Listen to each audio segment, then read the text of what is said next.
ठीक है बेटा, तो हम क्या कर रहे थे, हम यहाँ पर थे कि किसान रीढ़ की हड्डी की हैसियत रखता है। रीढ़ की हड्डी की हैसियत क्यों रखता है? क्योंकि सारे बेसिक बहुत ज़्यादा मेहनत वाले काम किसान करता है। वो अनाज उगाता है तो शहरों में भेजा जाता है और यहाँ पर पीस कर लोगों के घरों में प्रोवाइड किया जाता है, लोगों को दिया जाता है घरों में इस्तेमाल के लिए। तो यहाँ पे शहरी लोग तो जाकर खेतों में अनाज नहीं उगाते, उनको तो आटा भी पीसा हुआ मिल जाता है। तो ये सारे काम मजदूर करते हैं और अनाज उगाने का काम किसान करते हैं खेतों में। सर्दियों में सारी फसलें तो गर्मियों में नहीं उगती, ठीक है, तो सर्दियों में भी फसलें उगाई जाती हैं। तो वो सर्दियों और गर्मियों में दोनों में वो बर्दाश्त करते हैं, सर्दी और गर्मी। तो वो उनका काम बहुत मुश्किल होता है, इसलिए किसान हमारी रीढ़ की हड्डी की हैसियत रखता है।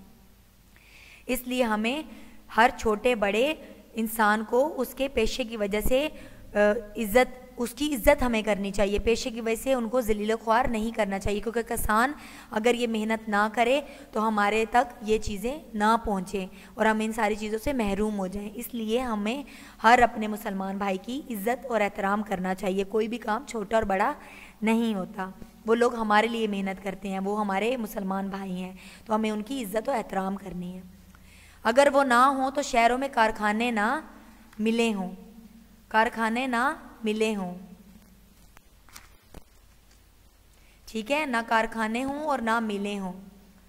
तो वो कह रहे हैं कि अगर किसान ही रीढ़ की हड्डी की जो हैसियत रखता है, अगर वो ही ना हो तो शहरों में ना कारखाने हों और ना मिले हों और ना फैक्ट्रियां चलें, क्योंकि अनाज ही नहीं उगाएंगे तो शहरों में वो क्या चीज़ भेजेंगे।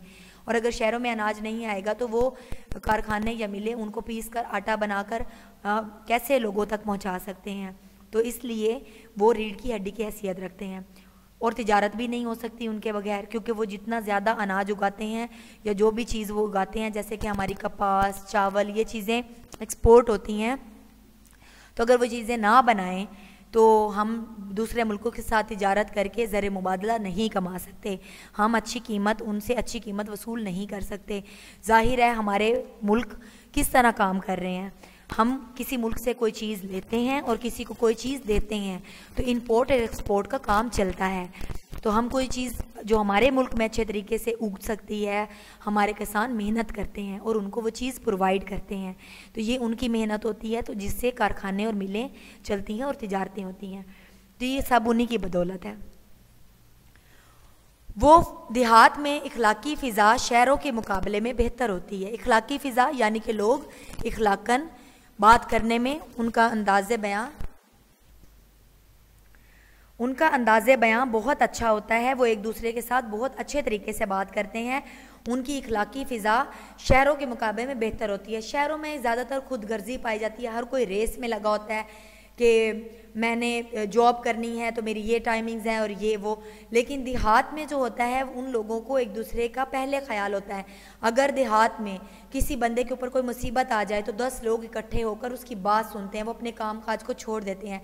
लेकिन शहर में अगर सड़क पर कोई मसला भी हो जाता है तो 2-4 लोग रुकेंगे, बाकी लोग चले जाते हैं, क्योंकि उनको अपने काम से देर हो रही होती है। वो देखना भी गवारा नहीं करते कि वहाँ पर हमारे मुसलमान भाई को किसी किस्म की कोई ज़रूरत है हमारी, क्या पता हम उनके काम आ सकें, तो ऐसा नहीं होता। तो देहात में इखलाकी फ़िज़ा शहरों के मुकाबले में बेहतर होती है।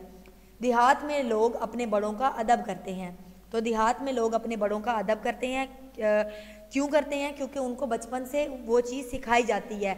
जैसे उनके बड़े अपने बड़ों का बहुत ज़्यादा अदब करते हुए आते हैं, उसी तरह वो लोग भी अपने बड़ों का अदब उनसे सीख कर करते हैं, ठीक है। शहरों में भी लोग अपने बड़ों का अदब करते हैं, लेकिन शहरों में ज़िंदगी बहुत प्रोडक्टिव है, लोगों को अपने रिश्तेदारों के साथ रहने का वक्त ही नहीं मिलता, तो वो कभी कभार मिलते हैं। तो वो वाली चीज़ जो देहात में लोग अपने बड़ों के अंडर रहते हैं, अपने बड़ों के साथ ज़्यादातर रहते हैं, तो उनको वो चीज़ें और अपने बड़ों की आदत व तवार समझने में और सीखने में ज़्यादा मिलते हैं, जिसकी वजह से उनके अंदर वो अदब की जितनी भी चीज़ें पाई जाती हैं कि हमने अपने बड़ों के साथ पेश कैसे आना है, उनको बुलाना कैसे है, तो वो सारी चीज़ें उनमें ज़्यादा पाई जाती हैं।